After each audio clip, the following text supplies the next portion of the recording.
Oh,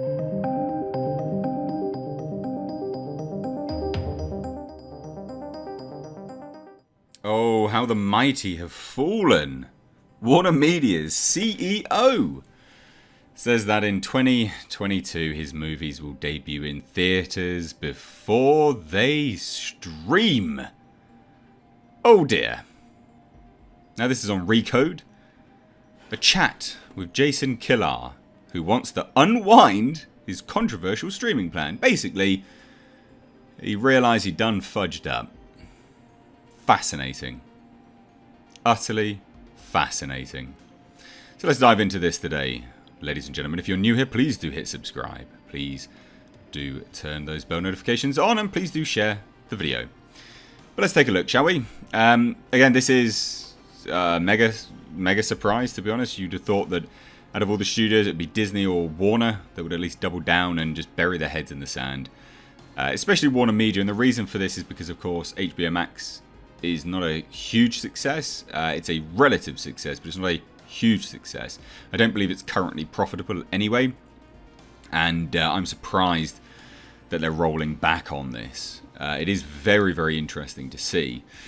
Now, a few months ago, WarnerMedia upended Hollywood by streaming all of its new movies on HBO Max on the same day they debuted in theatres. Now it wants to put the genie back in the bottle starting next year. CEO Jason Kilar says Warner's biggest movies will debut in theatres first and eventually make their way to the company's streaming service. He says, and I quote, "I think it's very fair to say that a big, let's say a big DC movie, it's very fair to say that would go exclusively to theatres first and then go to somewhere like an HBO Max after it's in theatres," he told me on this week's episode of Recode Media.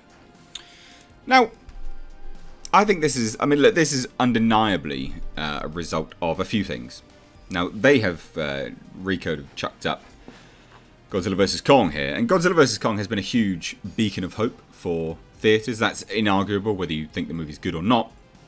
It smashed it.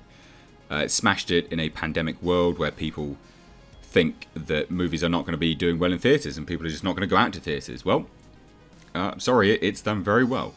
And this is a movie as well that actually was going to be costing Warner Brothers and WarnerMedia not only just the movie itself, but potentially upwards of $200 to $250 million, or they'd have to go to court. Now, why is that? Because Legendary were not very best impressed with WarnerMedia, Warner Brothers, just saying, hey, we're going to nab your film. You know that film you paid 75% for? That film that Netflix was going to buy for $250 million? That deal that we blocked?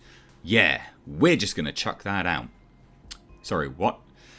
So Legendary were not best impressed with that, and it's done very well. It's gone to theatres, and it has done very, very well. So it's fascinating. Really, really is fascinating. Now, it continues further and says that means that this year, if you want to watch the Suicide Squad, a new DC Comics movie, you'll be able to stream it at home on the same day it debuts. But in 2022, when Warner plans on releasing The Batman, you'll have to head to theatres.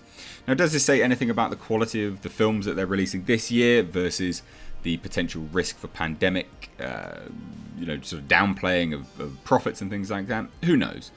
Kilar's announcement won't shock Hollywood. Cineworld, the company that owns the Regal theatre chain in the US, has already announced that it has a deal to show Warner movies on its screens for 45 days before they move to streaming. So we already knew that this was partially going on anyway.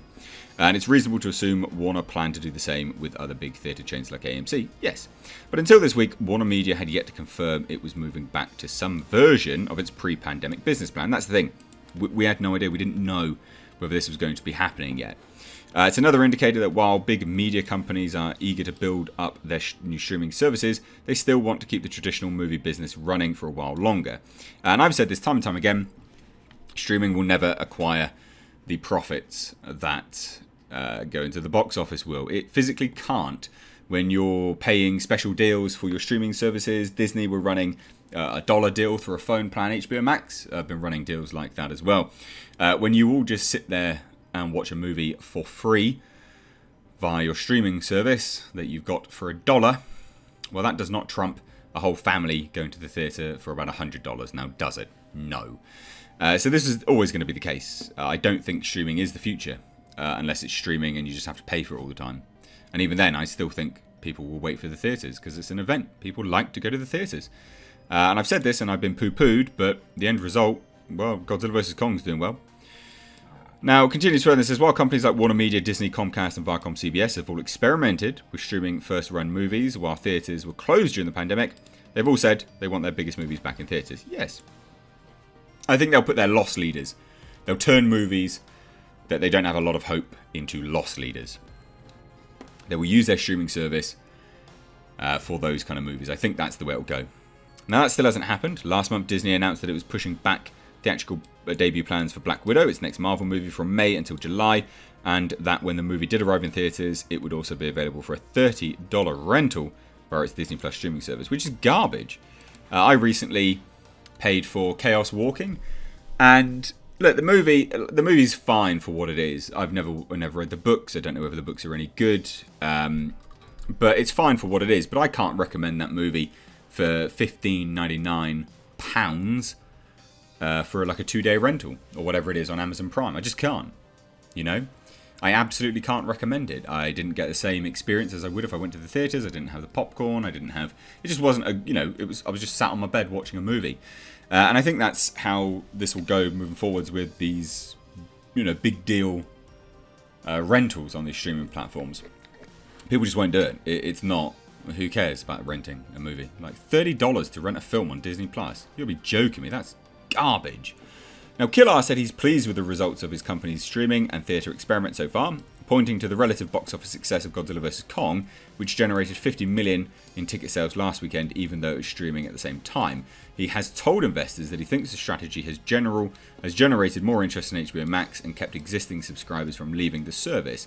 Well, if your service is so crap that you have to give them movies all the time just to keep them from leaving the service, that sounds like your service isn't very good. They didn't sign up expecting movies, they signed up expecting the service that they paid for, and that indicates that your service is crap, basically. But he admits that his company stumbled when it announced its plans late last year, riling the movie making and movie distributing businesses.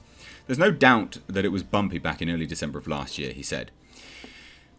If I had the chance to do it over again, I think it's very fair to say that we would have taken a couple more days to see if we could have had even more conversations than we were able to have. Very, very interesting stuff, ladies and gentlemen. But it's interesting, isn't it, how the mighty have fallen. They're absolutely turning around on themselves. And I just think they've realised that this is not the way to go yet. Streaming cannot sustain itself. So there you go, WarnerMedia. WarnerMedia CEO admits defeat, ladies and gents. Anyway, please do hit that like button. Please do give the video a share and subscribe if you're new here. Thanks so much. Leave your thoughts down below. Take care.